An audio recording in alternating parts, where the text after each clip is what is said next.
OBC नेते नवनाथ वाघमारेंनी मराठा समाजातील महिलांबाबत वादग्रस्त वक्तव्य केलं. यानंतर त्यांच्यावर चोही बाजूकडून टीका करण्यात आली. आता नवनाथ वाघमारेंनी खेद व्यक्त करत माफी मागितली. पाहूया. गेल्या 2 दिवसापूर्वी पुण्यामध्ये प्रसार माध्यमांशी बोलताना आमचे कुठेतरी ओबीसी उपसमितीचे अध्यक्ष यांच्या वक्तव्याचा दाखला देऊन जे चंद्रशेखर बावनकुळे म्हणाले किंवा माझी पत्नी कुणबी समाजाची आहे, सून मराठा समाजाची आहे. मग हे बोलत असताना कुठेतरी मराठा समाजाच्या मुली तुम्ही सुना केल्याच्या नंतर ओबीसीचे प्रश्न मांडणार नाहीत का, ही त्यांच्यावर आगपाखड करण्याच्या नादामध्ये कुठेतरी राज्यातील मराठा मुलींच्या बाबतीत जे माझ्याकडून वक्तव्य गेलं ते वक्तव्य गेल्याच्या नंतर राज्यभर खरं तर मला आत्ताच माहिती झालं की कारण काल रविवार असल्यामुळे मला हे माहित नव्हतं आणि माझं वक्तव्य मी आता ऐकल्याच्या नंतर आणि महाराष्ट्रामधून ट्रोल होत असताना कुठेतरी ह्या वक्तव्याचा निषेध जास्तीत जास्त प्रमाणात होत असताना ह्या गोष्टी मला आता माहीत झाल्या. म्हणून मी आता समोर येऊन कुठेतरी ह्या खुलासा करण्यासाठी आलेलो आहे. आता माझं म्हणणं आहे की गेल्या 2-3 वर्षांपासून मनोज जरांगे हे छत्रपती शिवरायांच्या पुतळ्याखाली बसून ज्याप्रमाणे आमच्या वंजारी समाजाला, वंजारी समूहाला कुठेतरी वड्याखोड्याची, उसातली पैदास बोलण्याची भाषा मनोज जरांगेंनी वारंवार केली. आमच्या धनगर समाजाच्या याच्यात लाकडं घालण्याची भाषा केली. आमच्या ओबीसीचे ज्येष्ठ मंत्री नामदार छगनरावजी भुजबळ साहेब यांची आईमाई काढण्याचं काम केलं. अनेक मंत्र्यांना कचाकच घोडे लावू अशी भाषा वापरण्याचं काम केलं. मुख्यमंत्री महोदयांची आई पत्नीवर असलास्य भाषेत टिप्पणी करण्याचं काम केलं आणि मुंडे बंधू भगिनीविषयी नेहमी सातत्यानं असलास्य भाषेत शिवीगाळ करणारे मनोज जरांगे ते छत्रपती शिवरायांच्या पुतळ्याखाली बसून आणि विशेषतः मनोज जरांगे यांचं आंदोलन सुरू असताना मराठा समाजातल्या एका तरुणीनं आम्ही आरक्षण मागतोय, देवेंद्र फडणवीसांची पत्नी मागत नाही, ही भाषा केलेली चालते का?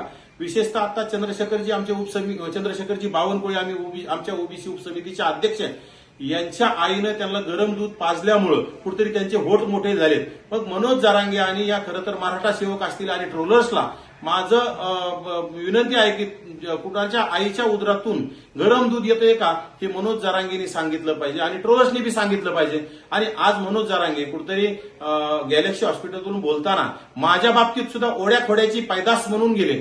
मग मनोज जरांगे कशाची पैदास आहे, ओढ्या खोड्याची आहे का गटाराची पैदास आहे, हे मनोज जरांगेंनी बी स्पष्ट केलं पाहिजे. कारण मी जरी माझ्याकडून एक वेळा वक्तव्य गेलं त्याबद्दल मी खेद व्यक्त करतोय.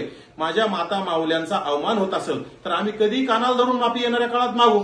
परंतु गेल्या 3 वर्षापासून मनोज जरांगे आमच्या वंजारी समाजाला विषयी गलिच्छ भाषेत बोलले, आमच्या माळी समाजाविषयी बोलले, आमच्या धनगर समाजाविषयी बोलले, आमच्या राज्याचे प्रमुख मुख्यमंत्री महोदयांच्या कुटुंबाविषयी बोलले, ओबीसी उपसमितीचे अध्यक्ष चंद्रशेखर बावनकुळे यांच्याविषयी बोलले, उपमुख्यमंत्री एकनाथ शिंदे आणि मुख्यमंत्र्यांचे वडील काढण्याची भाषा केली. मग त्यावेळी मनोज जरांगेला आपण कधी जाब विचारणार आहात, मनोज जरांगेकडून कधी माफी मागणार आहात, हा सुद्धा माझा राज्यातील ट्रोलर्स, मनोज जरांगे समर्थक आणि विशेषतः राज्यातील माझ्या भगिनी शिवकन्या, जेवढ्या महाराष्ट्रातल्या शिवकन्या आहेत जे मला प्रश्न विचारतात त्यांना माझा प्रश्न आहे. आणि कालपासून आज पाहिलं मी, मला काही लोकांनी सांगितलं की माझ्या मुलीला कुठेतरी त्यामध्ये फोटो व्हायरल करून ट्रोल करण्याचा प्रयत्न केला जातोय.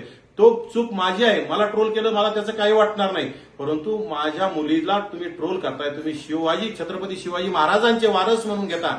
अरे, आणि तुम्ही जर असं मुलींच्या बाबतीत जर असे फोटो व्हायरल करून करत असाल तर मग मनोज जरांगेच्या बाबतीत तुम्ही कसे शांत आहात? मनोज जरांगेकडून कधी तुम्ही फुले शाहू आंबेडकरांच्या विचाराच्या आहात, शिवाजी महाराजांच्या विचाराच्या आहात म्हणून घेता, मग मनोज जरांगेकडून कधी माफी मागून घेता? हे बघा, मी फुले शाहू आंबेडकरांचा, अण्णाभाऊ साठेंचा, महात्मा बसवेश्वरांचा विचारांचा वारसदार म्हणून मी मोठ्या मनाने मनोज जरांगे ज्या दिवशी माफी मागतील, आमच्या वंजाऱ्याची माफी मागतील, धनगराची मागतील, माळ्याची मागतील, आमच्या मुख्यमंत्री महोदयांची मागतील, आमच्या बावनकुळे साहेबांची मागतील, एकनाथ शिंदे साहेबांची मागतील, अनेक मंत्र्यांचे आई वडील काढले त्यांची माफी मागतील, त्यावेळी काही क्षणाच्या मी माझी मोठ्या मनाने कानाला धरून माफी मागल.